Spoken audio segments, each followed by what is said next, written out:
Comencemos. Padre rico, padre pobre. Por Robert Kiyosaki. Yo tuve dos padres, uno rico y otro pobre.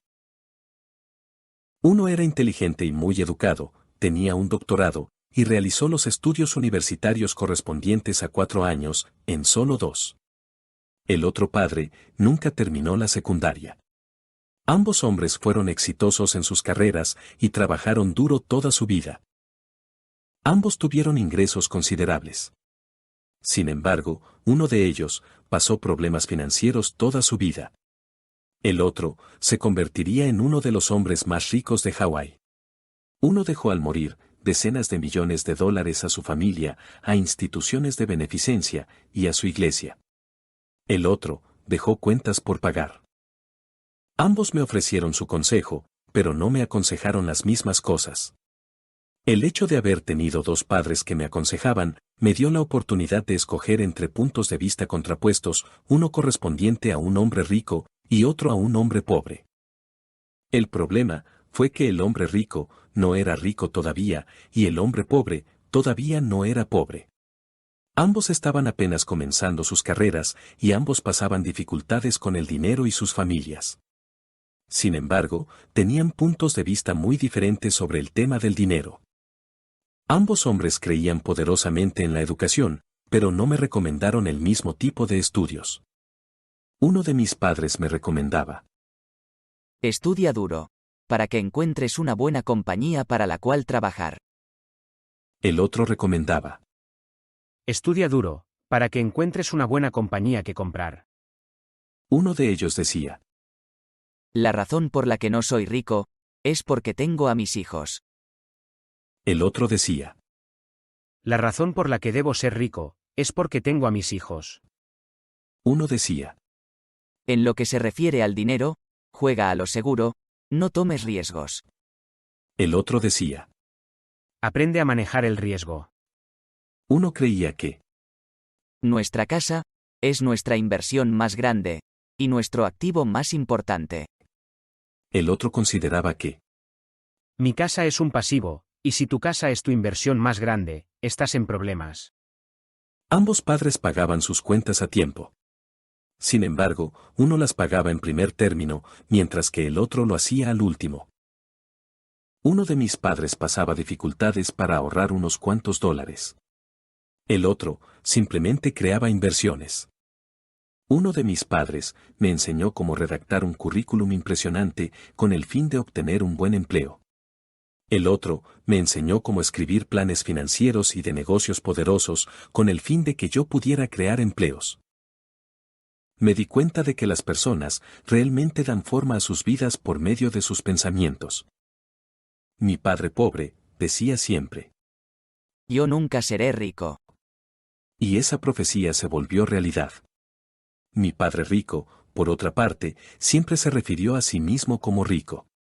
Decía cosas como: yo soy rico, y los ricos no hacen esto. Mi padre pobre también diría: no me interesa el dinero. O el dinero no importa. Mi padre rico decía siempre: el dinero es poder. Me di cuenta de que mi padre pobre no era pobre debido a la cantidad de dinero que ganaba, que era importante, sino debido a sus ideas y acciones. Uno deseaba que yo estudiara duro, obtuviera un grado académico y un buen trabajo para trabajar con el fin de ganar dinero. El otro me alentaba a estudiar para ser rico, para comprender la manera en que funciona el dinero y aprender cómo hacer que trabajara para mí. Yo no trabajo para ganar dinero.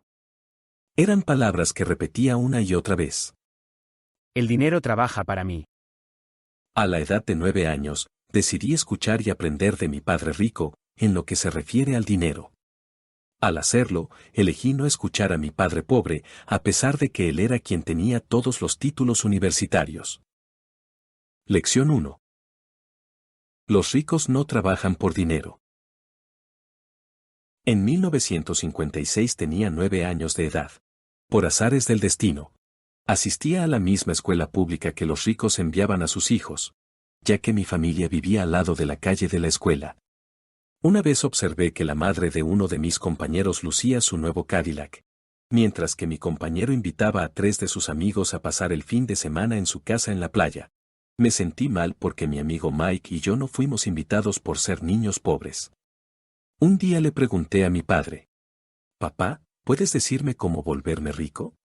Él contestó: ¿Por qué quieres volverte rico, hijo? Le conté la triste anécdota del rechazo de mi compañero. Mi padre, un poco pensativo, me dijo: Bien, hijo. Si quieres volverte rico, debes aprender a hacer dinero. «¿Cómo puedo hacer dinero?», pregunté. Mi padre respondió: Utiliza tu cabeza, hijo. A la mañana siguiente le conté a Mike, mi mejor amigo, la plática que había tenido con mi padre. Mike y yo éramos los únicos niños pobres de la escuela. De la misma forma, Mike estaba en esa escuela por un capricho del destino. Realmente no éramos pobres, pero nos sentíamos como si lo fuéramos porque nuestros compañeros tenían juguetes nuevos, bicicletas nuevas, todo nuevo. Y nuestros padres solo nos proporcionaban las cosas básicas como comida, vivienda y ropa, eso era todo. Mi padre solía decir: Si quieres algo, trabaja para obtenerlo. Queríamos muchas cosas, pero no había trabajo para niños de 9 años. Pasamos toda la mañana pensando en cómo ganar dinero, ocasionalmente hablábamos de los niños ricos en la casa de playa divirtiéndose. Nos dolía un poco, pero ese dolor era bueno porque nos inspiró a seguir pensando en cómo ganar dinero. Finalmente, después de tanto pensar, se nos ocurrió una idea: empezamos a recolectar materia prima para nuestra producción. Recolectamos tubos de pasta de dientes e incluso esperamos a que algunos vecinos terminaran la suya para recolectarla. Montamos nuestra planta de producción en la pequeña cochera de mi casa. Mi padre nos observaba señalando que tuviéramos cuidado, mientras colocábamos una olla de acero arriba de carbón y depositábamos ahí todos los tubos que pudimos recolectar, y empezaban a derretirse los tubos dentífricos que estaban hechos de plomo. Hicimos unos pequeños moldes con yeso y ahí depositamos el plomo derretido. Una vez secos, le golpeábamos con un martillo para sacar la figura. Mi padre, con una sonrisa precavida, nos preguntó: ¿Qué están haciendo, niños? Nosotros con inocencia respondimos: estamos haciendo lo que tú nos dijiste, estamos haciendo dinero. Mientras acuñábamos centavos de plomo. Mi padre soltó una carcajada y sonrió. Nos dijo que dejáramos de hacer lo que estábamos haciendo y nos explicó el significado de la palabra falsificación. El negocio había fracasado el mismo día que inició. Mike y yo nos quedamos parados ahí en silencio, un poco tristes. Le pregunté a mi padre: «Papá, ¿por qué tú no eres rico?». Mi padre respondió: Porque escogí ser maestro de escuela. Los maestros de escuela no piensan realmente en volverse ricos. Solamente nos gusta enseñar. Me gustaría ayudarles, pero yo no sé realmente cómo hacer dinero. Nos desanimamos. Ya sé. Dijo mi padre: Si ustedes desean aprender cómo volverse ricos, no me pregunten. Hablen con tu padre, Mike. Nosotros, incrédulos, no creímos lo que mi padre estaba diciendo. Si era así, ¿por qué Mike no era rico? Mi padre mencionó: Tu papá es diferente, Mike. Él parece estar construyendo un imperio, y yo sospecho que en unos cuantos años será un hombre muy rico. Al escuchar lo anterior, Mike y yo volvimos a emocionarnos. Mike hablaría con su padre esa noche y le preguntaría si nos enseñaría la manera de volvernos ricos. Mike y yo nos reunimos con su padre al siguiente día en la mañana. Este estaba un poco ocupado, por lo que nos dijo que lo esperáramos un poco. Mientras esto ocurría, mirábamos empleados entrar y salir de su oficina. Finalmente nos recibió, fue determinante con nosotros, nos dijo que si queríamos aprender a hacer dinero teníamos que trabajar para él, no había otra opción, así que aceptamos. El padre de Mike nos pagaría 10 centavos por hora, incluso para los estándares de 1956, 10 centavos era muy poco. Cada sábado pasaríamos 3 horas en una de las tiendas del padre de Mike, quitando latas de las repisas y sacudiendo cada lata con un plumero para quitarle el polvo, y luego volviendo a colocarla en orden. Era un trabajo terriblemente aburrido. El padre de Mike, a quien más adelante lo nombraremos como mi padre rico, era dueño de 9 de esas pequeñas tiendas. Eran una versión temprana de pequeños supermercados, los 7-Eleven.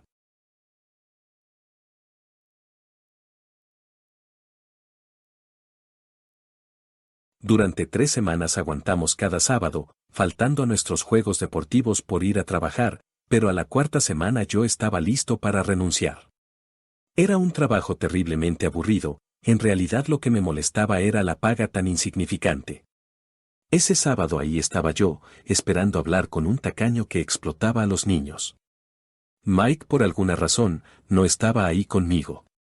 El padre de Mike me hizo esperar 45 minutos afuera de su oficina para atenderme. Cuando finalmente me atendió, le exigí un aumento de sueldo o renunciaría. Me parecía un insulto que fuera uno de sus empleados, que no me pagara bien y que encima me hiciera esperar. Este me contestó: Yo solo los he hecho probar el sabor de la vida. Si aprendes esta lección, te convertirás en un joven sabio, rico y feliz. Si no la aprendes, pasarás toda tu vida culpando a tu trabajo, tu salario bajo, o a tu jefe por tus problemas. Vivirás tu vida en espera de un golpe de suerte que resuelva todos tus problemas de dinero. Esta es la primera lección que tienen que aprender: los pobres y la clase media trabajan para ganar dinero, los ricos hacen que el dinero trabaje para ellos. Esa mañana yo estaba intrigado, había aprendido un punto diferente de vista a lo que me había enseñado mi padre pobre. Tuvimos una larga y profunda conversación sobre la vida de los pobres y la clase media. Al terminar, el padre de Mike me dijo: Ahora vuelve al trabajo, esta vez no te pagaré nada. Yo había acudido a pedir un aumento y ahora me decía que siguiera trabajando sin pago. El padre de Mike mencionó: Tú dijiste que querías aprender a no trabajar por dinero. Me dio un golpecito en la cabeza y repitió: Usa esto. Y ahora vete de aquí y regresa al trabajo. Ya he tenido esta conversación con Mike y te está esperando allá. No lo podía comprender. Durante las siguientes 3 semanas Mike y yo trabajamos en la tienda sin paga, el trabajo ya no nos molestaba, y la rutina era más sencilla. Un día entró el padre de Mike mientras terminábamos de trabajar, nos regaló una paleta y nos invitó a caminar, nos preguntó cómo nos estaba yendo y respondimos que bien, pues ya nos habíamos acostumbrado al trabajo. El padre de Mike se percató de esto y nos ofreció subir el sueldo incluso por arriba del sueldo promedio de un adulto. Nos estábamos emocionando, pero al final supimos que era una trampa. El padre de Mike dijo: Todas las personas tienen un precio, el sueldo es el precio que nos pagan por olvidar nuestros sueños. El miedo a quedarnos sin dinero nos hace trabajar, lo gastamos y volvemos a trabajar, de esta manera se crea un patrón. El patrón de levantarse, ir a trabajar, pagar las cuentas, levantarse, ir a trabajar, pagar las cuentas. La vida de la gente es guiada para siempre por 2 emociones, el miedo y la codicia.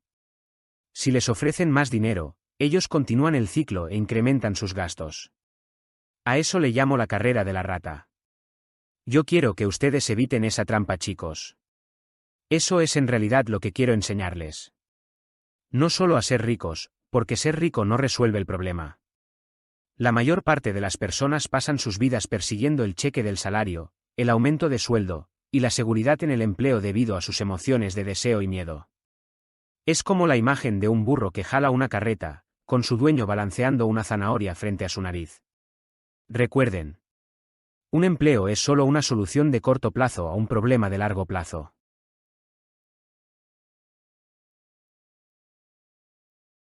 Sigan trabajando, niños, pero mientras más pronto se olviden de que necesitan de un sueldo, más fácil será su vida como adultos.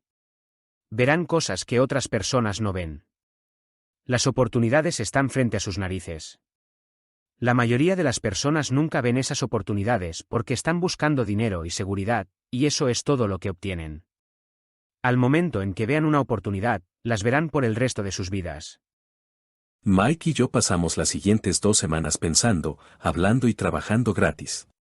Este último sábado, mientras nos despedíamos de la encargada de la tienda al terminar de trabajar, observamos algo diferente que no habíamos notado. La señora Martín estaba cortando la portada de un número de tiras cómicas a la mitad. Conservaba la mitad superior de la cubierta del libro de tiras cómicas y arrojaba el resto del libro a una gran caja de cartón. Cuando le preguntamos qué hacía con las tiras cómicas, nos dijo: Las tiro a la basura. Le doy la mitad superior de la cubierta al distribuidor como crédito por nuevos ejemplares. Él estará aquí en 1 hora. Mike y yo esperamos allí durante 1 hora. Pronto llegó el distribuidor y le preguntamos si podíamos quedarnos con los números de tiras cómicas. A lo que él respondió: Pueden quedarse con ellos si trabajan para esta tienda y no los revenden. La mamá de Mike tenía un cuarto disponible en el sótano, que nadie utilizaba.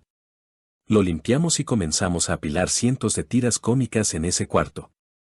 Pronto nuestra biblioteca de tiras cómicas estaba abierta al público. Contratamos a la hermana menor de Mike, a quien le encantaba estudiar, para que fuera la bibliotecaria. Ella le cobraba 10 centavos a cada niño por la admisión a la biblioteca, que estaba abierta de 2 a 4 todos los días después de la escuela. Los clientes, los niños del vecindario, podían leer tantas tiras cómicas como pudieran en 2 horas. Era una ganga para ellos, dado que cada tira cómica les costaba 10 centavos y ellos podían leer 5 o 6 en 2 horas. La hermana de Mike revisaba a los niños al salir para asegurarse de que no estaban tomando prestados los números de tiras cómicas. También llevaba la contabilidad, anotando cuántos niños acudían diariamente, quiénes eran y qué comentarios tenían. Mike y yo promediábamos $9 por semana durante un periodo de 3 meses. Al comenzar nuestro propio negocio, la biblioteca de tiras cómicas, estábamos en control de nuestras finanzas, sin depender de un empleador. La mejor parte era que nuestro negocio generaba dinero para nosotros, incluso sin que estuviéramos físicamente allí. Nuestro dinero trabajaba para nosotros.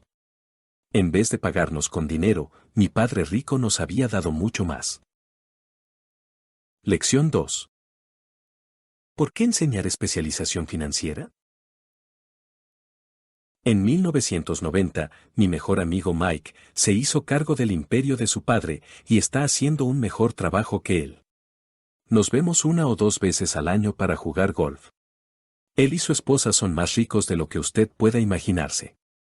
El imperio de mi padre rico está en buenas manos y Mike está preparando a su hijo para que tome su lugar, como su padre nos preparó a nosotros. En 1994 me retiré a la edad de 47 años y mi esposa Kim se retiró a los 37.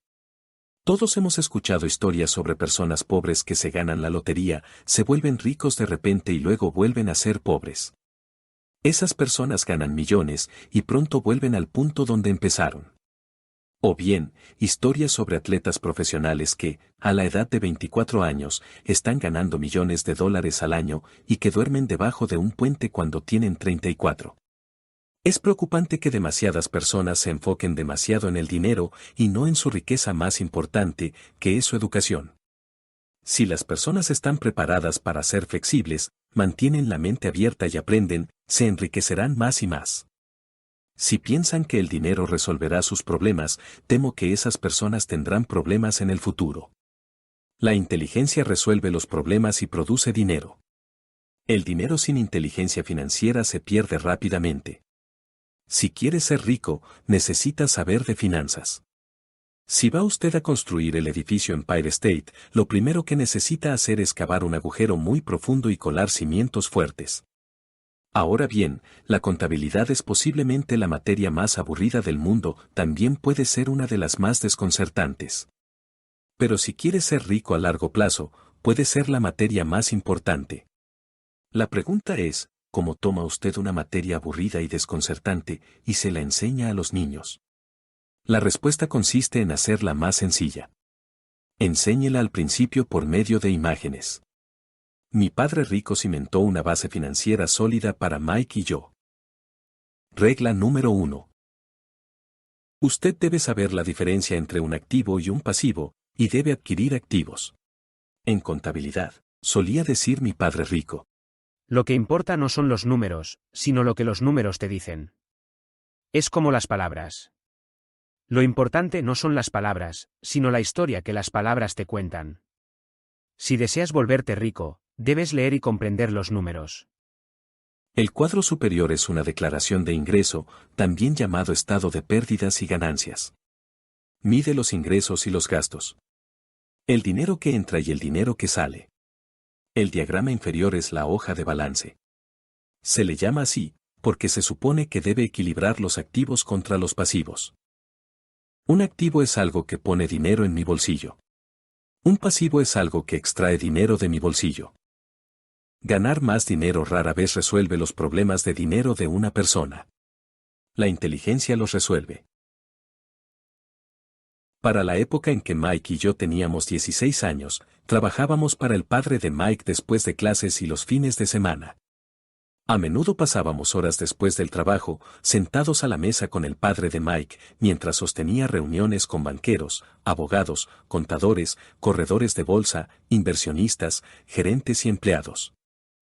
Se trataba de un hombre que había abandonado la escuela a los 13 años, y que ahora dirigía, instruía, ordenaba y hacía preguntas a personas educadas. Ellos acudían a su llamado y se sentían incómodos cuando él no los aprobaba.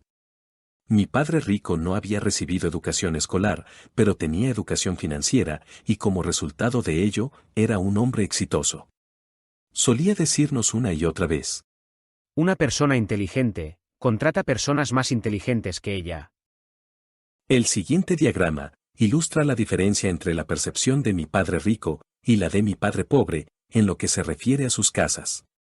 Uno de mis padres consideraba que su casa era un activo y el otro pensaba que era un pasivo. Una casa más grande implica gastos más grandes y el flujo de efectivo continúa saliendo por la columna de gastos. En lo que se refiere a casas, la mayoría de las personas trabajan durante toda su vida para pagar una casa de la que nunca serán dueños. Si todo su dinero está amarrado a su casa, es posible que usted deba trabajar más duro, debido a que su dinero continúa saliendo por la columna de gastos. No estoy diciendo que usted no debe adquirir una casa. Lo que digo es que es preciso comprender la diferencia entre un activo y un pasivo.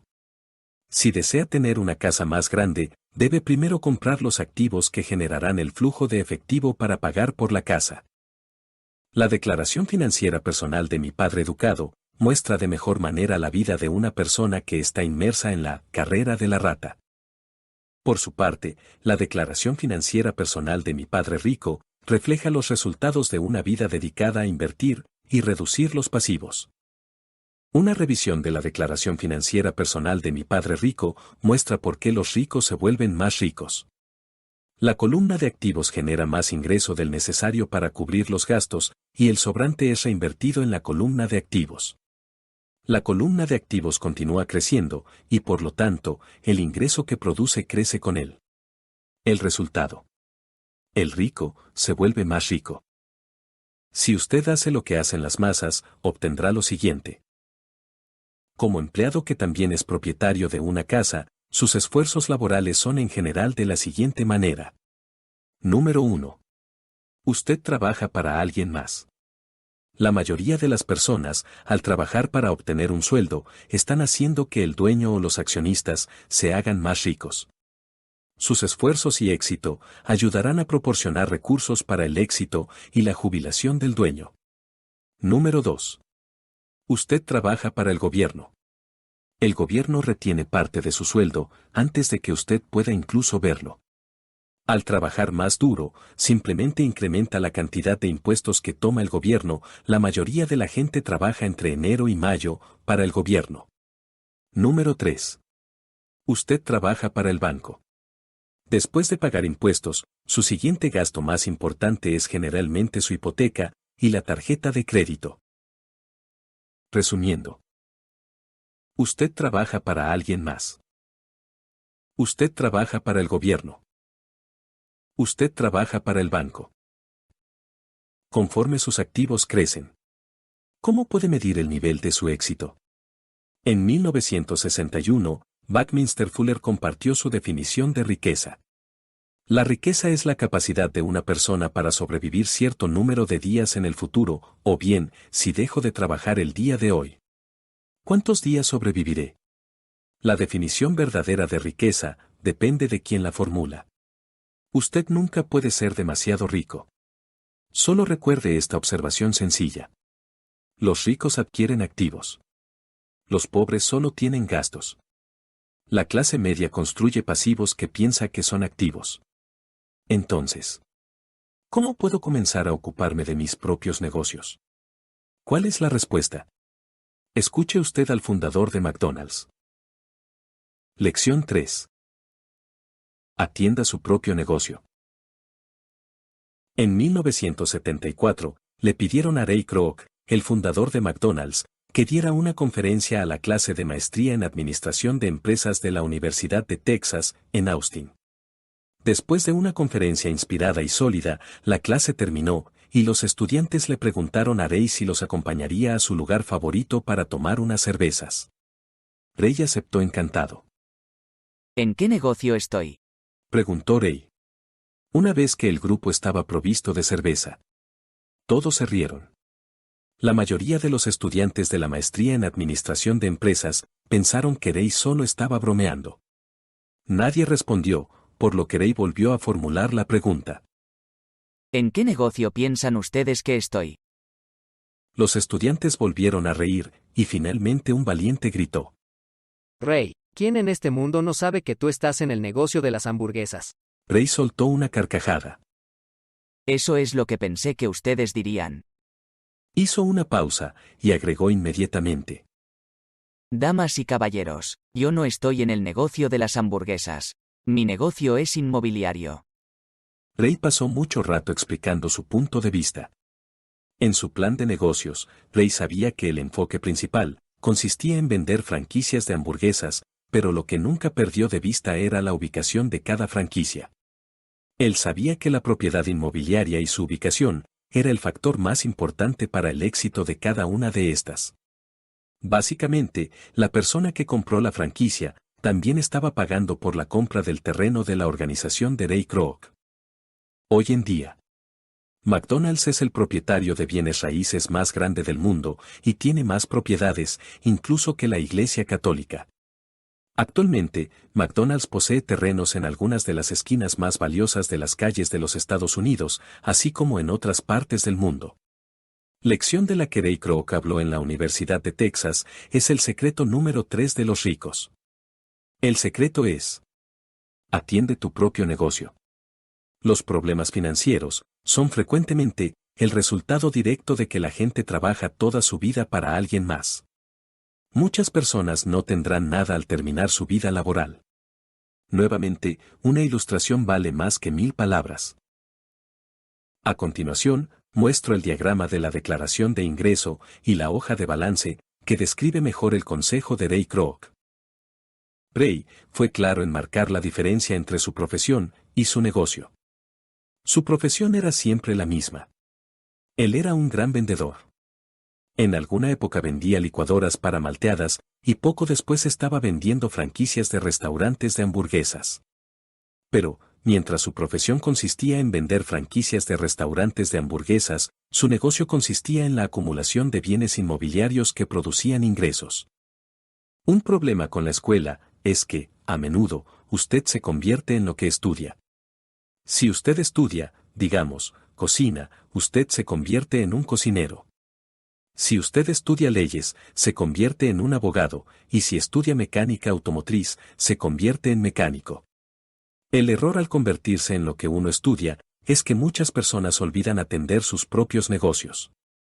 Pasan sus vidas atendiendo el negocio de alguien más y haciendo que esa persona se vuelva rica. La principal razón por la que la mayoría de los pobres y la clase media son conservadores desde el punto de vista fiscal, lo que quiere decir: no puedo asumir riesgos. Es que no tienen una base financiera. Tienen que aferrarse a sus empleos. Tienen que jugar a lo seguro. Comience por atender su propio negocio. Conserve su empleo, pero comience a adquirir activos verdaderos, no pasivos, ni efectos personales, que no tienen valor real una vez que están en casa. Un automóvil nuevo pierde casi el 25% del precio que usted paga por él al momento de sacarlo del lote. No es verdaderamente un activo, incluso si el banquero le permite considerarlo como tal. ¿Qué clase de activo sugiero que usted o sus hijos adquieran? En mi mundo, los verdaderos activos caen en diferentes categorías. 1. Negocios que no requieren de mi presencia. Soy el dueño, pero son manejados o dirigidos por otras personas. Si tengo que trabajar allí, deja de ser negocio y se convierte en empleo. 2. Acciones de empresas. 3. Obligaciones de empresas. 4. Fondos mutualistas. 5. Bienes raíces que generan ingreso. 6. Pagarés. 7. Regalías por propiedad intelectual, tales como música, guiones, patentes. 8.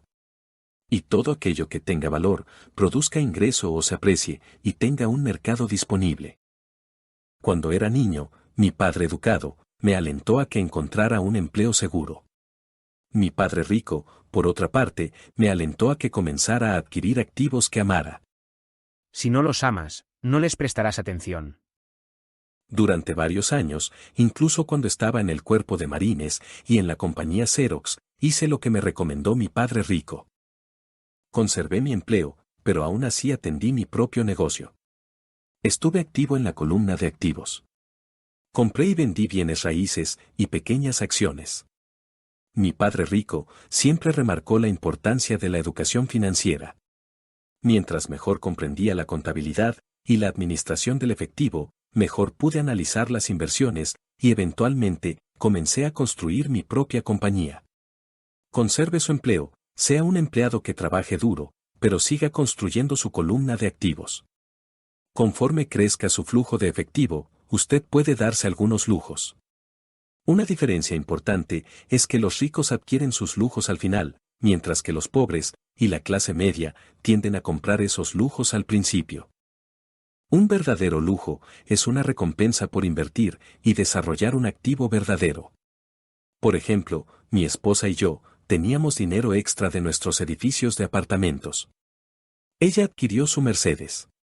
Eso no implicó ningún trabajo o riesgo adicional de su parte, porque el edificio de departamentos adquirió el auto. Sin embargo, ella tuvo que esperar 4 años, mientras el portafolio de inversión en bienes raíces crecía, y finalmente, produjo suficiente dinero extra para pagar el auto. Pero el lujo, el Mercedes, fue una recompensa, debido a que ella demostró que sabía cómo hacer crecer su columna de activos. Ese automóvil, ahora significa mucho más para ella, que simplemente otro automóvil bonito. Significa que ella utilizó su inteligencia financiera para comprarlo. La recompensa se encuentra al final del camino, por haber dedicado el tiempo necesario para atender su propio negocio. Lección 4. La historia de los impuestos y el poder de las corporaciones. Mi padre rico nos explicó a Mike y a mí que originalmente en Inglaterra y Estados Unidos no existían los impuestos. Ocasionalmente existían impuestos temporales para sufragar los gastos de las guerras. El rey o el presidente hacía el llamado y pedía que todos contribuyeran. En 1874, Inglaterra convirtió el impuesto sobre la renta en un gravamen permanente a sus ciudadanos. En 1913, el impuesto sobre la renta se hizo permanente en Estados Unidos mediante la adopción de la enmienda 16 a su Constitución. En alguna época, los estadounidenses eran enemigos de los impuestos. Tomó cerca de 50 años, tanto en Inglaterra como en Estados Unidos, hacer triunfar la idea de un impuesto sobre la renta regular. Lo que estas fechas históricas no muestran es que ambos impuestos fueron inicialmente establecidos solo contra los ricos. Los impuestos se popularizaron y fueron aceptados por la mayoría cuando se le dijo a los pobres y las clases medias que los impuestos eran creados solo para castigar a los ricos. Es por eso que las masas votaron en favor de la ley. A pesar de que originalmente se pretendía castigar a los ricos, terminaría por castigar a los mismos que votaron por ella, los pobres y la clase media. Cuando usted estudia la historia de los impuestos, surge una perspectiva interesante. La aprobación de los impuestos fue posible, porque las masas creían en la teoría económica de Robin Hood, que consistía en quitarle a los ricos para darle a todos los demás. El problema es que el apetito del gobierno por el dinero era tan grande, que los impuestos tuvieron que ampliarse a la clase media y desde allí continuaron bajando. Los ricos, por otra parte, vieron una oportunidad. Ellos no tenían que jugar bajo el mismo sistema de reglas. Es el conocimiento del poder de la estructura legal de la corporación lo que realmente le da al rico una gran ventaja sobre el pobre y la clase media. Al tener dos padres que me enseñaron, uno socialista y otro capitalista, pronto comencé a darme cuenta de que, la filosofía del capitalista tenía más sentido financiero para mí. No importa lo que invente la multitud que pide que se les quite a los ricos, estos siempre encuentran una manera astuta de vencerlos. Los ricos fueron más astutos que los intelectuales, tan solo debido a que comprendían el poder del dinero, una materia que no se enseña en las escuelas. ¿Cómo hicieron los ricos para ser más astutos que los intelectuales? Una vez que el impuesto, para quitarle a los ricos, fue aprobado, inicialmente la gente estaba feliz.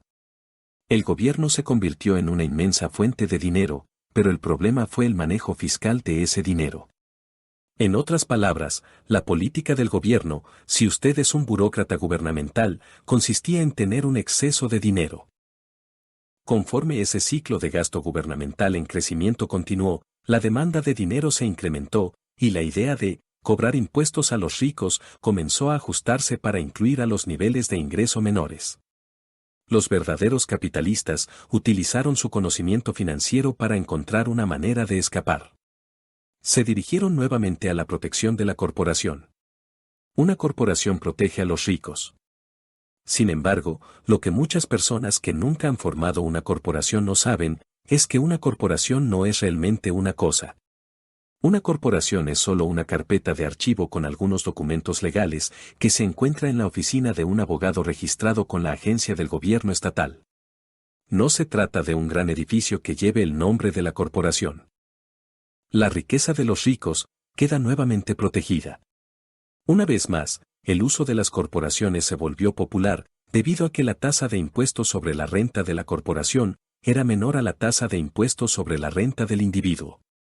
Los estadounidenses promedio de la actualidad trabajan 5 o 6 meses al año para el gobierno, antes de que ganen lo suficiente para cubrir sus impuestos. Mientras más duro trabajes, más pagarás al gobierno. Cada vez que la gente trata de castigar a los ricos, estos no se conforman, sino que reaccionan. Tienen el dinero, el poder y la voluntad de cambiar las cosas. No se sientan sin más y pagan voluntariamente más impuestos. Buscan maneras para minimizar su carga fiscal.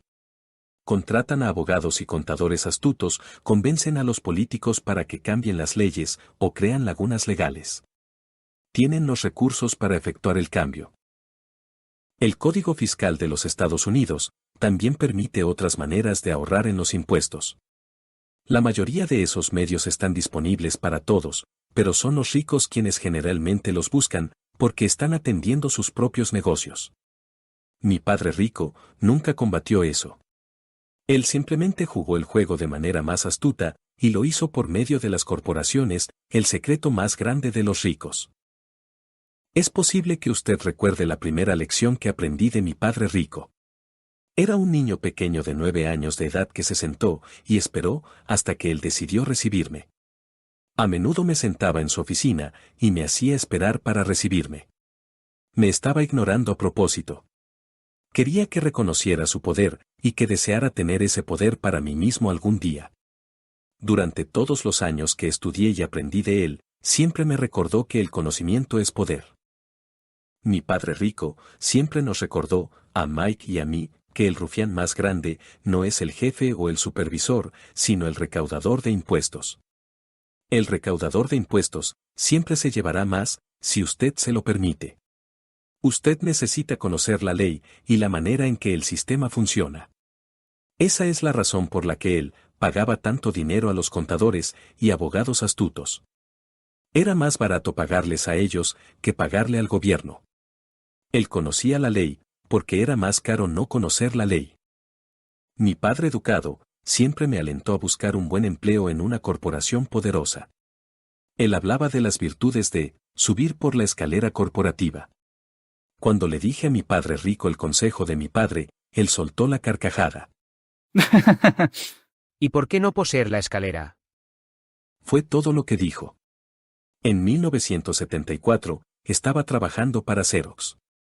Estaba ganando mucho dinero, pero cada vez que miraba mi cheque de sueldo, estaba desilusionado.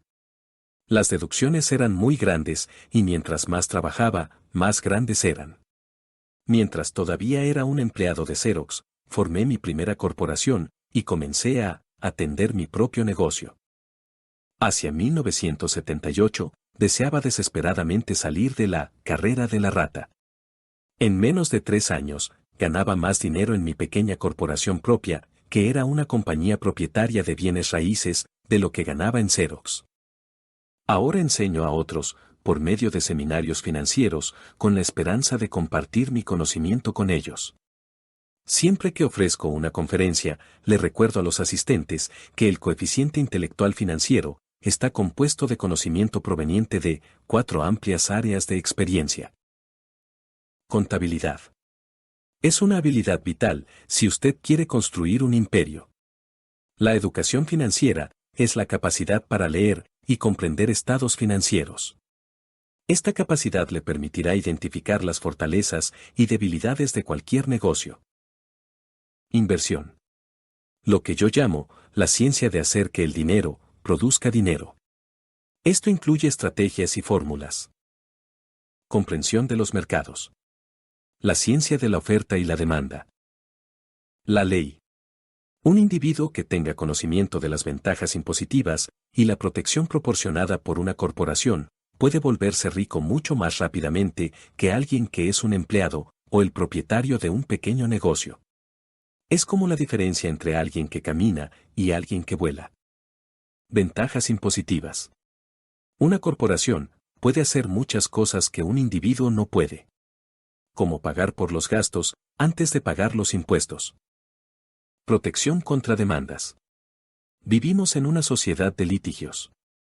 Los ricos esconden gran parte de su riqueza, utilizando medios como las corporaciones y los fideicomisos para proteger sus activos de los acreedores. Cuando alguien demanda a un individuo adinerado, a menudo encuentra diferentes capas de protección legal y encuentra que la persona adinerada, en realidad, no es dueña de nada. Ellos controlan todo, pero no son dueños de nada. Los empleados ganan dinero, pagan impuestos y tratan de vivir con lo que les queda. Una corporación gana dinero, gasta todo lo que puede y paga impuestos sobre lo que queda. En resumen, los ricos con corporaciones ganan, gastan, pagan impuestos. Los que trabajan para las corporaciones ganan, pagan impuestos, gastan.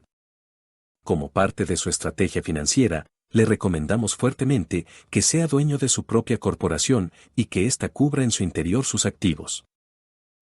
Lección 5. Los ricos inventan el dinero. Todos tenemos un potencial tremendo, y todos hemos sido bendecidos con dones. Sin embargo, algo que nos frena a todos es la duda sobre nosotros mismos. Esto afecta más a unos que a otros. Una vez que abandonamos la escuela, la mayoría de nosotros sabe que lo que cuenta no son tanto los grados académicos o las buenas calificaciones. En el mundo real, ajeno al ámbito académico, se requiere algo más que solo buenas calificaciones. Usualmente, en el mundo, no es el más inteligente quien va adelante, sino el que se atreve. Su genio financiero requiere tanto de conocimiento técnico como de coraje. Si el miedo es demasiado poderoso, el genio es reprimido. La tierra era riqueza hace 300 años. De manera que, la persona que era dueña de tierra, era dueña de riqueza. Hoy en día, es la información. Y la persona que tiene la información más oportuna, posee la riqueza. Los ricos son a menudo creativos y corren riesgos calculados. La inteligencia financiera consiste simplemente en tener más opciones. Si las oportunidades no se presentan, ¿qué más puede usted hacer para mejorar su posición financiera?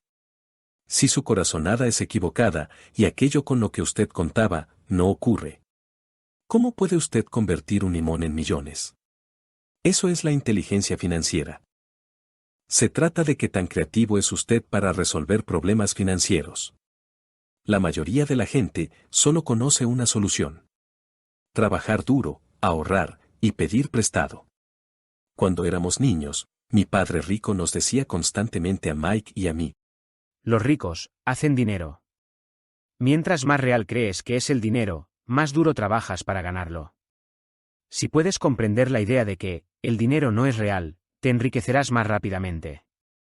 ¿Qué es? Era la pregunta que le formulábamos Mike y yo con frecuencia. ¿Qué es el dinero si no es real? Mi padre rico contestó. Es lo que hemos acordado que sea. El activo más poderoso con que contamos es nuestra mente. Si es adiestrada correctamente, puede crear una enorme riqueza, en lo que parece ser un instante. Una riqueza que superaría los sueños de reyes y reinas de hace 300 años.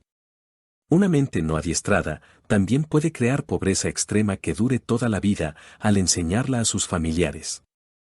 En la era de la información, el dinero se incrementa de manera exponencial.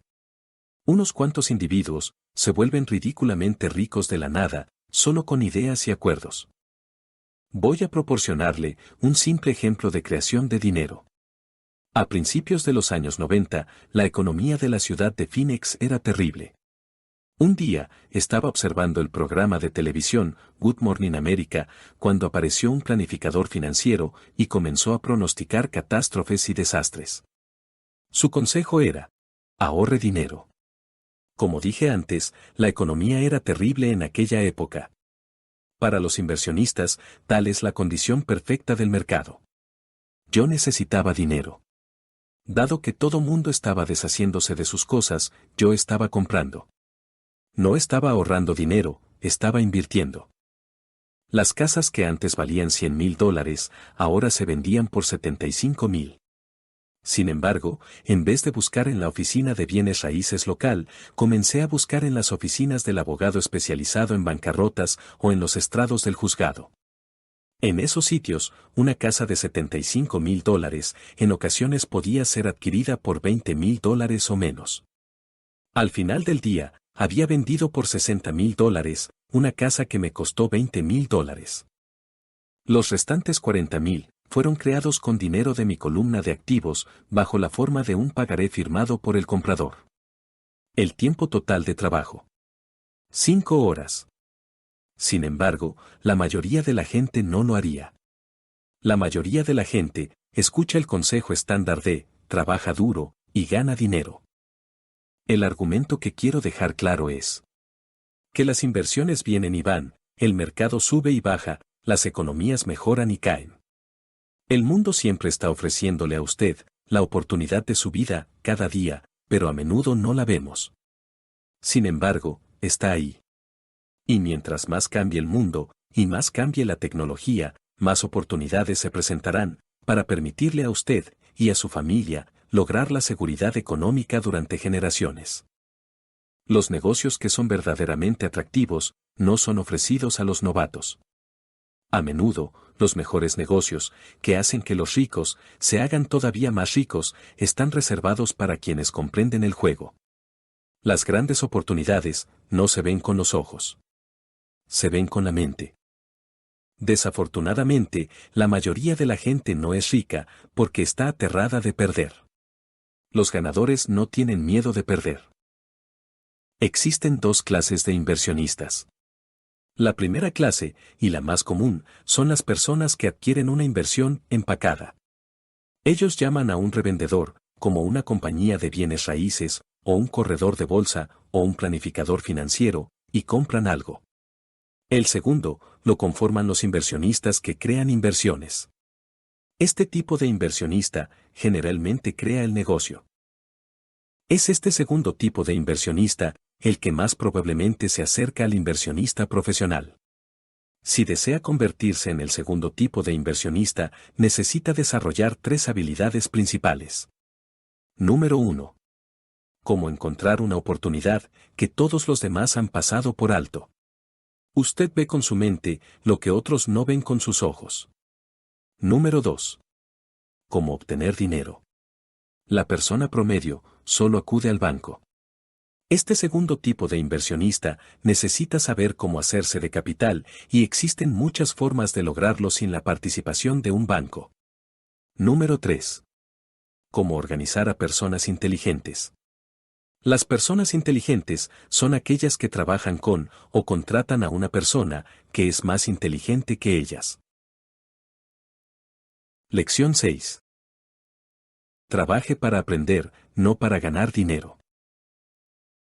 El mundo está lleno de personas inteligentes, talentosas, educadas y dotadas. Nos encontramos con ellas todos los días. Están en todas partes. Constantemente, es sorprendente lo poco que gana la gente talentosa. Hubo una noticia que decía que, menos del 5% de los estadounidenses ganan más de $100,000 al año. Hay personas brillantes y muy educadas que ganan menos de $20,000 al año. En la escuela y en el sitio de trabajo, la opinión popular es la idea de la especialización. Es decir, con el fin de ganar más dinero o de lograr un ascenso, usted necesita especializarse. Mi padre educado creía en ese mismo dogma. Por eso, estaba emocionado cuando eventualmente logró su doctorado. A menudo, admitía que las escuelas recompensan a las personas que estudian más y más acerca de menos y menos. Mi padre rico me alentó a hacer exactamente lo opuesto. Tú deseas saber un poco acerca de mucho. Fue su sugerencia. Por eso, durante años, trabajé en diferentes áreas de sus compañías. Mi padre rico me explicó que la parte más difícil de dirigir una compañía consiste en manejar al personal. Él había pasado 3 años en el ejército. Mi padre educado quedó exento del servicio militar. Mi padre rico me explicó la importancia de aprender a dirigir hombres en situaciones difíciles. El liderazgo es lo que necesitas aprender. Me dijo. Si no eres un buen líder, te darán un balazo en la espalda, como ocurre en los negocios. En 1973, me uní a la compañía de Xerox por una razón, y no era la de los beneficios laborales. Yo era una persona tímida, y la idea de vender era la más aterradora del mundo.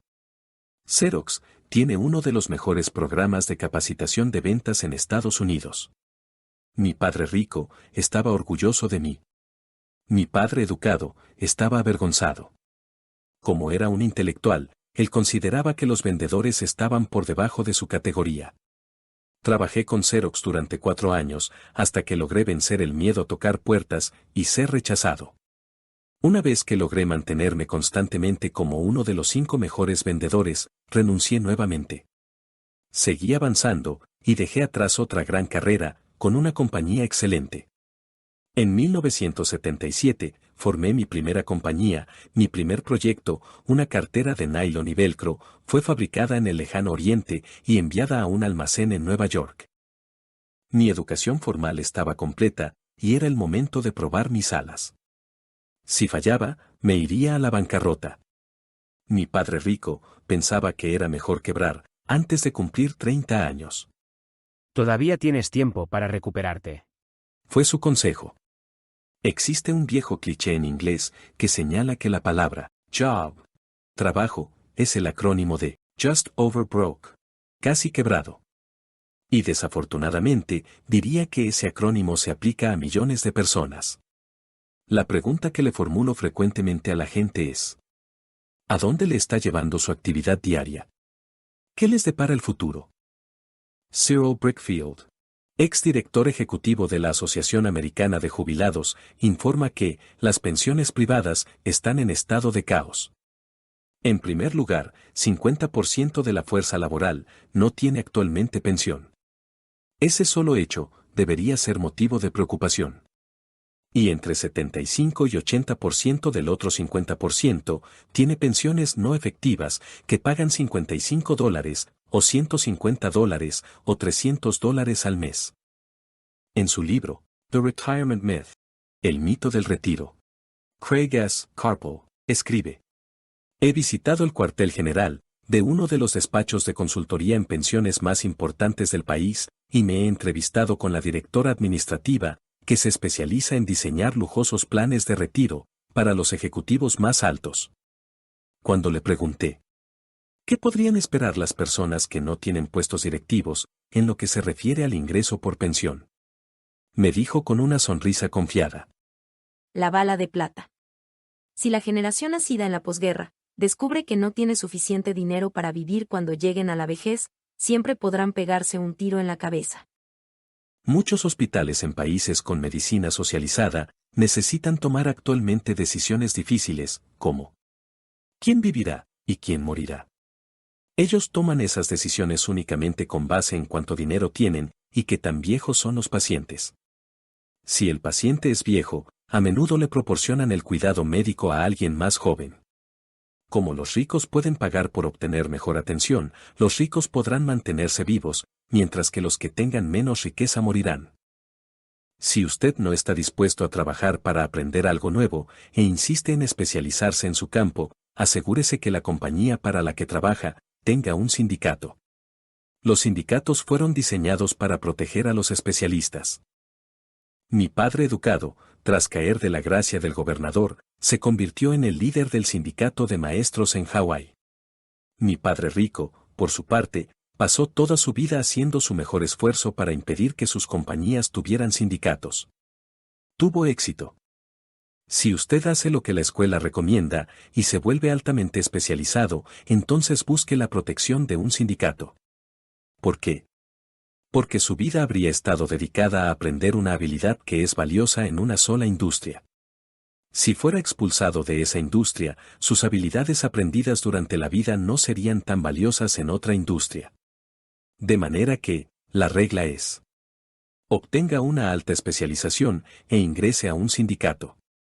Eso es lo más inteligente que puede hacer. Cuando le pregunto a los asistentes a mis clases, ¿cuántos de ustedes pueden cocinar una hamburguesa mejor que las de McDonald's? Casi todos los estudiantes levantan la mano.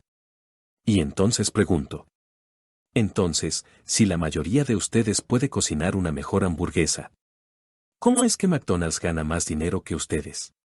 La respuesta es obvia. McDonald's es excelente en lo que se refiere al sistema de negocio. Mi padre pobre nunca comprendió que mientras más especializado es uno, más atrapado y dependiente es de la especialidad. Los ricos, a menudo, preparan a sus hijos, o a los hijos de otros. Al hacerlo, sus hijos obtienen un conocimiento general de las operaciones de los negocios y cómo se interrelacionan los diversos departamentos. Las principales habilidades administrativas necesarias para el éxito son: 1. La administración del flujo de efectivo. 2. La administración de sistemas, incluyendo a usted mismo y el tiempo con su familia. 3. La administración del personal. Mi padre educado trabajó cada vez más duro conforme se hacía más competente. También quedó más atrapado mientras más especializado se volvió. A pesar de que su salario se incrementó, sus opciones disminuyeron. Poco después de que fue despedido de su trabajo en el gobierno, descubrió qué tan vulnerable era en realidad desde el punto de vista profesional. Mi padre rico nos alentó a Mike y a mí a conocer un poco acerca de muchas cosas. Hay personas que son genios, pero que no pueden comunicarse efectivamente con otros seres humanos, y como resultado, obtienen ingresos lamentables. Les aconsejo pasar tan solo un año aprendiendo cómo vender. Incluso si no ganan dinero, sus habilidades de comunicación mejorarán. Y eso no tiene precio. Mis dos padres fueron hombres generosos. Ambos tenían como costumbre dar primero. La enseñanza era una de sus maneras de dar. Mientras más daban, más recibían. Dar dinero es el secreto de muchas familias pudientes.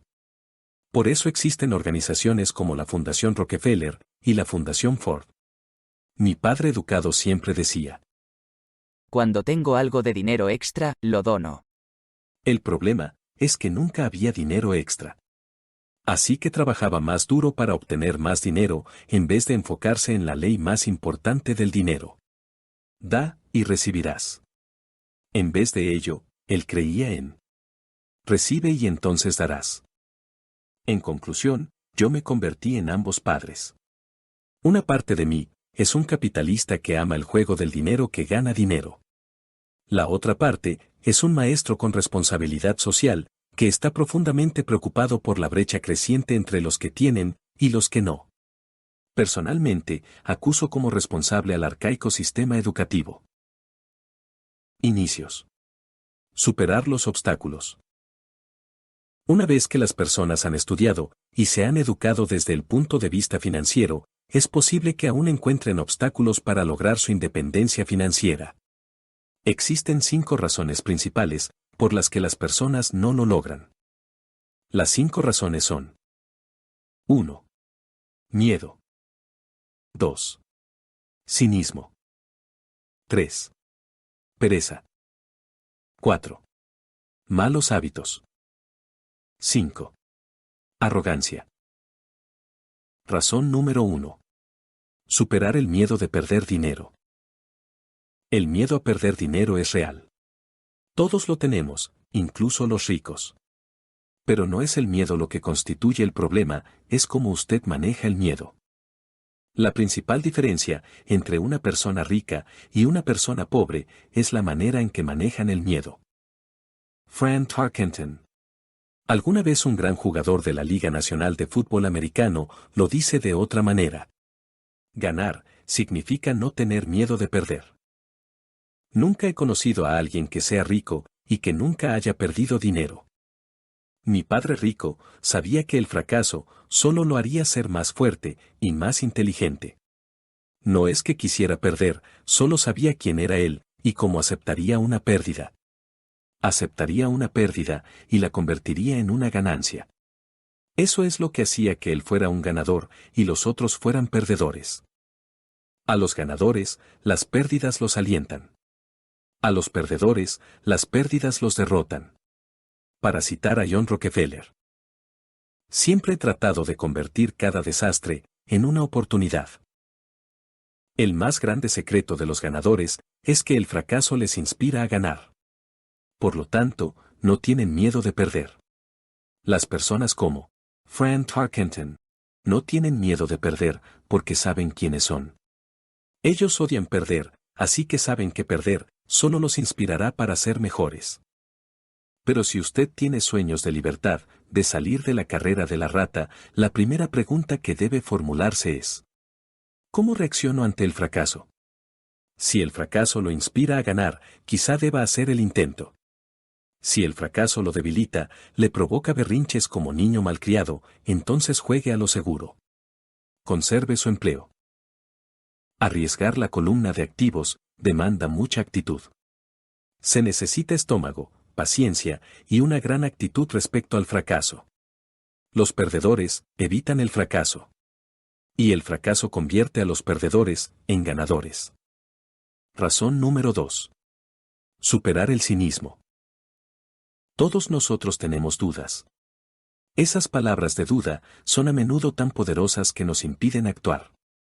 El ruido es creado en nuestras cabezas o procede del exterior, a menudo de amigos, familiares, compañeros de trabajo y los medios de comunicación. Se necesita mucho valor para no permitir que los rumores y las versiones catastróficas aumenten nuestras dudas y temores. Mi argumento es que son esas dudas y el cinismo lo que hace que la mayoría de la gente sea pobre y juegue a lo seguro. Solo las dudas de una persona la mantienen pobre. El cínico critica, y los ganadores analizan. Decía mi padre rico. Ese es el patrón de pensamiento que mantiene a la mayor parte de la gente en la pobreza. Ellos critican, en vez de analizar. Razón número 3. Pereza. Las personas más ocupadas, a menudo, son las más perezosas. Están ocupadas y permanecen ocupadas como una forma de evitar algo que no quieren encarar. Si no están ocupados con el trabajo o con los hijos, a menudo están ocupados mirando la televisión, pescando, jugando golf o de compras. Esa es la forma más común de pereza. La pereza que mantiene ocupada a la gente. ¿Cuál es la cura para esa pereza? La respuesta es: un poco de ambición. Mi padre rico prohibía las palabras "no puedo comprarlo". En mi casa verdadera, eso es todo lo que yo escuchaba. En vez de decir lo anterior, mi padre rico exigía que sus hijos dijeran: ¿cómo puedo comprarlo? De acuerdo con sus ideas, las palabras "no puedo comprarlo" apagaban el cerebro. El cerebro no tenía que pensar más. ¿Cómo puedo comprarlo? Hacía funcionar al cerebro. Lo obligaba a pensar y buscar las respuestas. No puedo comprarlo, también invoca la tristeza. El desconsuelo que conduce a la desesperanza y a menudo a la depresión. Apatía es otra palabra. ¿Cómo puedo comprarlo?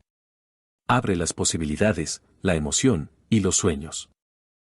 Cuando decidí salir de la carrera de la rata, lo hice simplemente con una pregunta. ¿Cómo puedo hacer para no trabajar nunca más?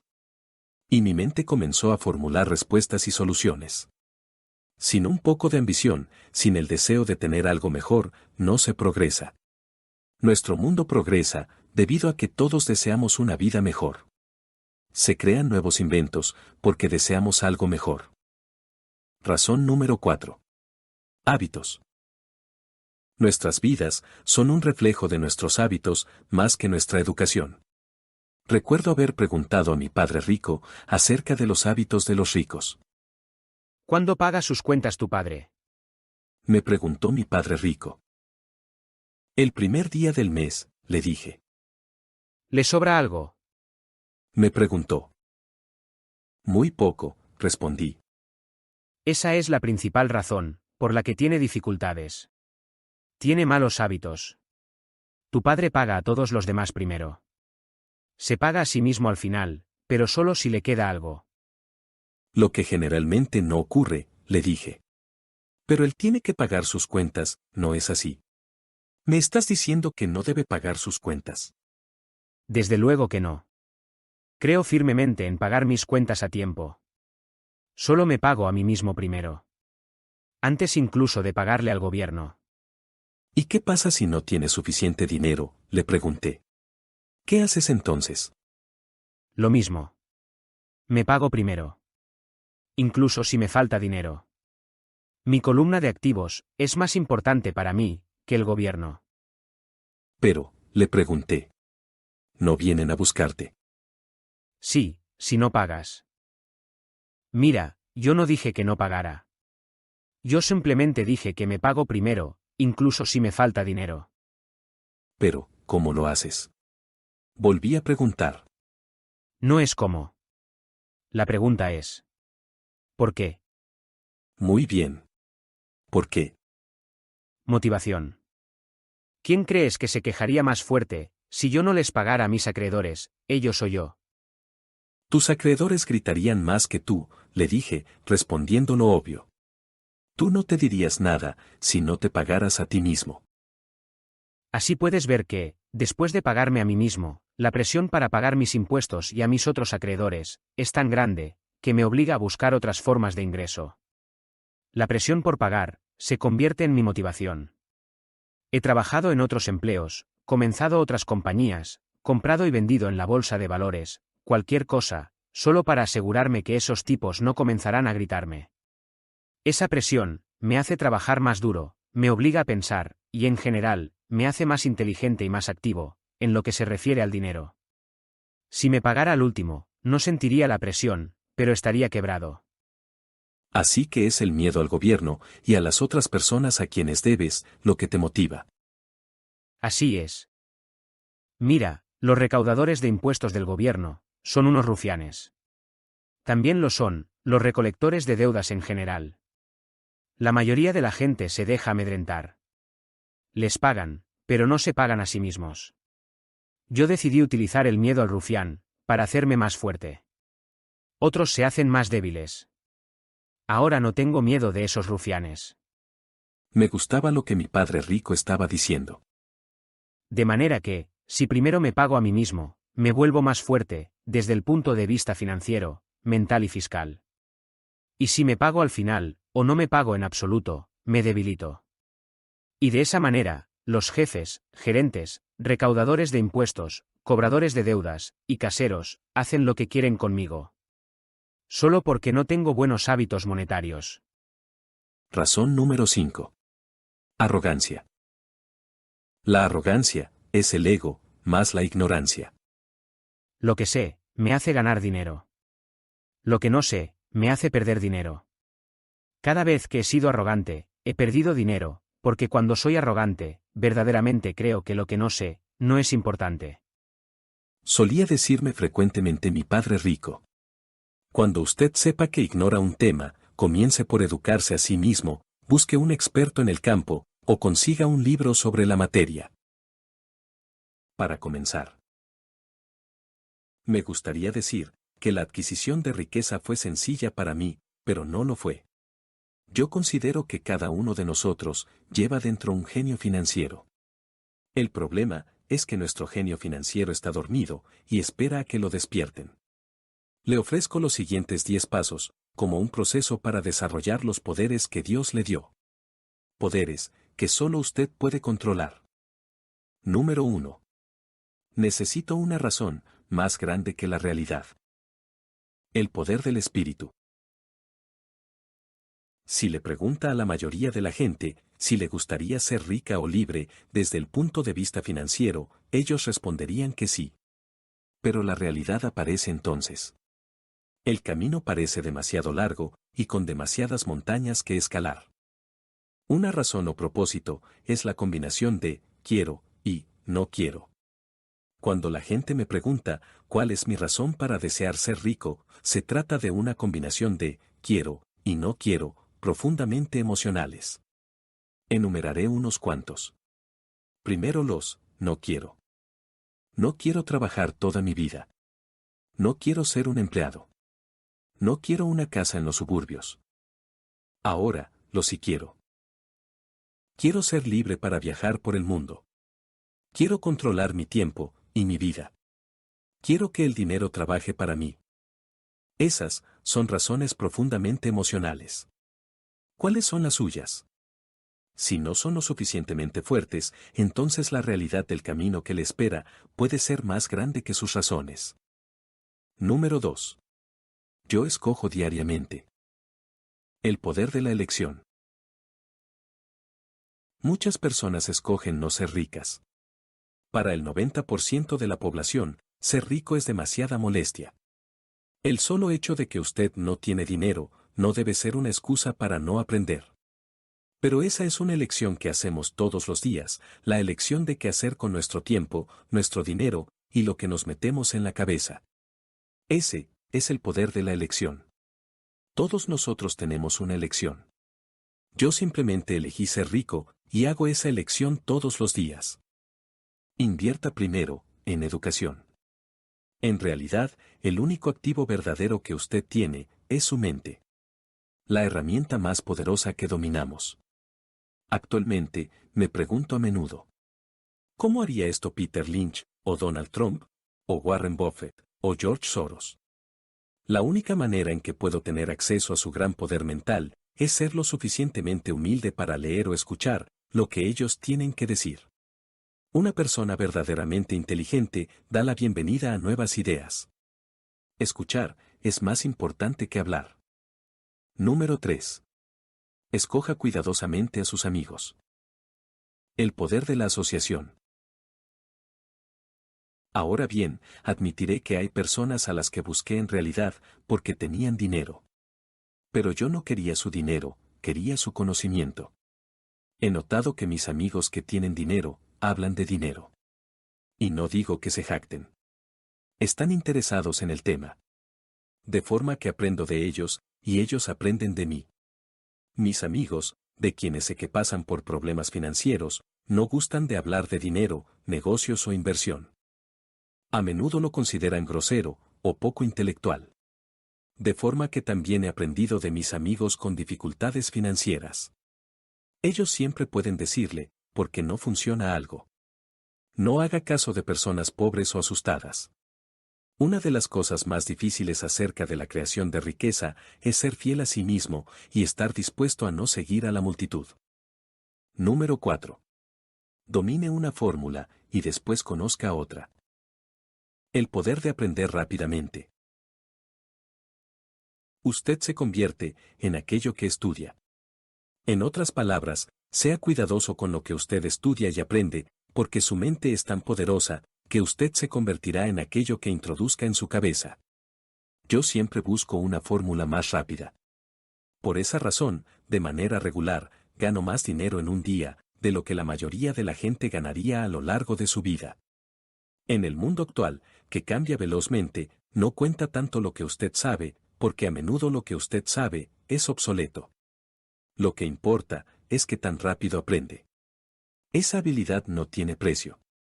Es invaluable encontrar fórmulas más rápidas para hacer dinero. Trabajar duro para ganar dinero es una vieja fórmula que nació en la época de los cavernícolas. Número 5. Páguese a usted mismo primero. El poder de la autodisciplina. Si usted no puede obtener el control de sí mismo, no trate de volverse rico. Es difícil decir cuál de los 10 pasos es el más importante. Pero de todos los pasos, este paso es probablemente el más difícil de dominar. La falta de autodisciplina es el factor más importante para diferenciar entre los ricos, los pobres y la clase media. Así que la fórmula es: no asuma posiciones de deuda importantes por las que deba pagar. Mantenga sus gastos bajos. Construya sus activos primero. Cuando le falte dinero, deje que la presión se acumule y no recurra a sus ahorros o inversiones. Utilice la presión para inspirar a que su genio financiero invente nuevas maneras de ganar más dinero y entonces pague sus cuentas. En muchas ocasiones me he metido en problemas financieros y he utilizado mi cerebro para crear más ingreso mientras defiendo encarnizadamente mi columna de activos. Mi contador ha pegado el grito en el cielo y ha tratado de buscar refugio, pero yo me he comportado como un buen soldado que defiende el fuerte. El fuerte de los activos. Los pobres tienen malos hábitos. Un mal hábito muy común es conocido inocentemente como recurrir a los ahorros. El rico sabe que los ahorros se utilizan solo para crear dinero, no para pagar cuentas. Número 6. Pague bien a sus corredores.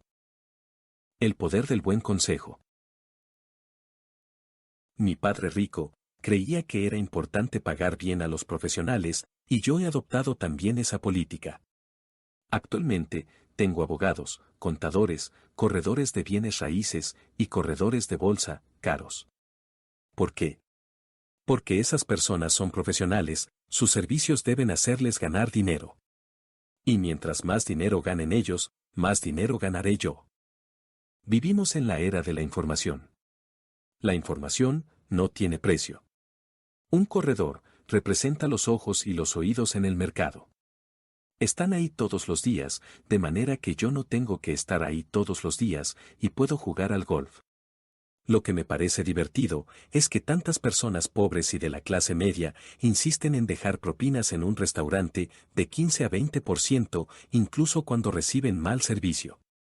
Y se quejan de pagar a un corredor entre el 3 y el 7%. Muchos corredores pasarán algún tiempo educándole y esos serán el mejor activo que usted pueda encontrar. Solo sea justo con ellos, y la mayoría de ellos serán justos con usted. Si en todo lo que usted puede pensar es en bajar sus comisiones, entonces, ¿por qué querrían ellos estar cerca de usted? Se trata de simple lógica. Número 7. Sea un donante. Ese es el poder de obtener algo a cambio de nada. La primera pregunta del inversionista sofisticado debe ser: ¿qué tan rápidamente puedo obtener la devolución de mi dinero?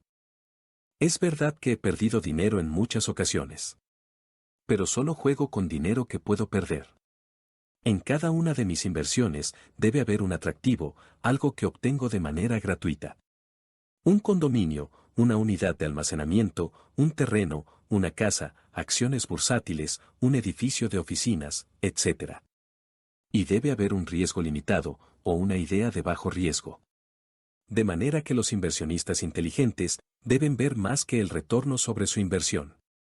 Son los activos que obtienen de manera gratuita una vez que obtienen la devolución de su dinero. Eso es inteligencia financiera. Número 8. Los activos adquieren los lujos. El poder del enfoque.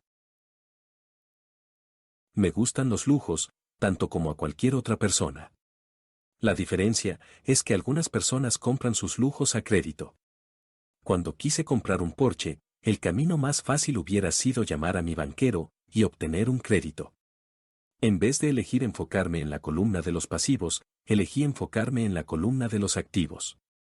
Como hábito, utilicé mi deseo de consumir para inspirarme y motivar mi genio financiero a invertir. Actualmente, con frecuencia, nos enfocamos en pedir prestado el dinero para obtener las cosas que deseamos, en vez de enfocarnos en crear dinero. Una cosa es fácil en el corto plazo, pero más difícil en el largo plazo. Recuerde, el camino fácil a menudo se vuelve más difícil y el camino difícil a menudo se vuelve fácil. El dinero es una fuerza poderosa. Si su inteligencia financiera es baja, el dinero se le escapará por todas partes. Será más astuto que usted. Si el dinero es más astuto que usted trabajará para ganarlo durante toda su vida. Para dominar al dinero, usted necesita ser más astuto que él. Número 9. La necesidad de héroes. El poder del mito. Cuando yo era niño, admiraba mucho a Willie Mays, Hank Aaron, Yogi Berra. Ellos eran mis héroes. Cuando era niño y jugaba en la liga infantil, yo quería ser exactamente como ellos. También tengo héroes como Donald Trump, Warren Buffett, Peter Lynch, George Soros y Jim Rogers. En mi vejez, conozco sus estadísticas, tal y como conocía el promedio de bateo y el número de carreras impulsadas de mis héroes del béisbol. Sigo las inversiones que Warren Buffett realiza y leo todo lo que puedo sobre su punto de vista respecto del mercado. Leo el libro de Peter Lynch para comprender cómo selecciona sus acciones. Y leo sobre Donald Trump, tratando de averiguar cómo negocia y cierra sus tratos de negocios. Cuando estoy en el mercado o negociando un trato, estoy actuando de manera subconsciente con la jactancia de Trump. O cuando analizo una tendencia, me observo como si Peter Lynch estuviera haciéndolo. Al tener héroes, dejamos en libertad una tremenda fuente de genio en bruto. Pero los héroes hacen más que solamente inspirarnos. Los héroes hacen que las cosas parezcan fáciles. Es el hecho de que parecen fáciles lo que nos convence de desear ser exactamente como ellos. Si ellos pueden hacerlo, yo también. Número 10. Enseña y recibirás. El poder de dar. Mis dos padres fueron maestros. Mi padre rico me enseñó una lección que he llevado conmigo toda mi vida. La necesidad de ser caritativo y de dar. Mi padre educado me dio mucho de su tiempo y conocimiento, pero casi nunca me daba dinero. Como dije antes, generalmente decía que deberíamos de dar cuando teníamos algo de dinero adicional. Desde luego, rara vez tenía dinero extra. Mi padre rico daba dinero, así como educación. Creía firmemente en lo anterior. Si deseas algo, primero necesitas dar. Decía siempre. Cuando tenía poco dinero, simplemente daba dinero a su iglesia o a su beneficencia favorita. Si pudiera dejar una sola idea con usted, sería esta. Todo lo que necesitamos recordar es: siempre que sienta la carencia o la necesidad de algo, primero debe dar lo que usted desea, y le será devuelto en grandes cantidades. Gracias por ver. Regálame un like, te invito a suscribirte para más contenido como este.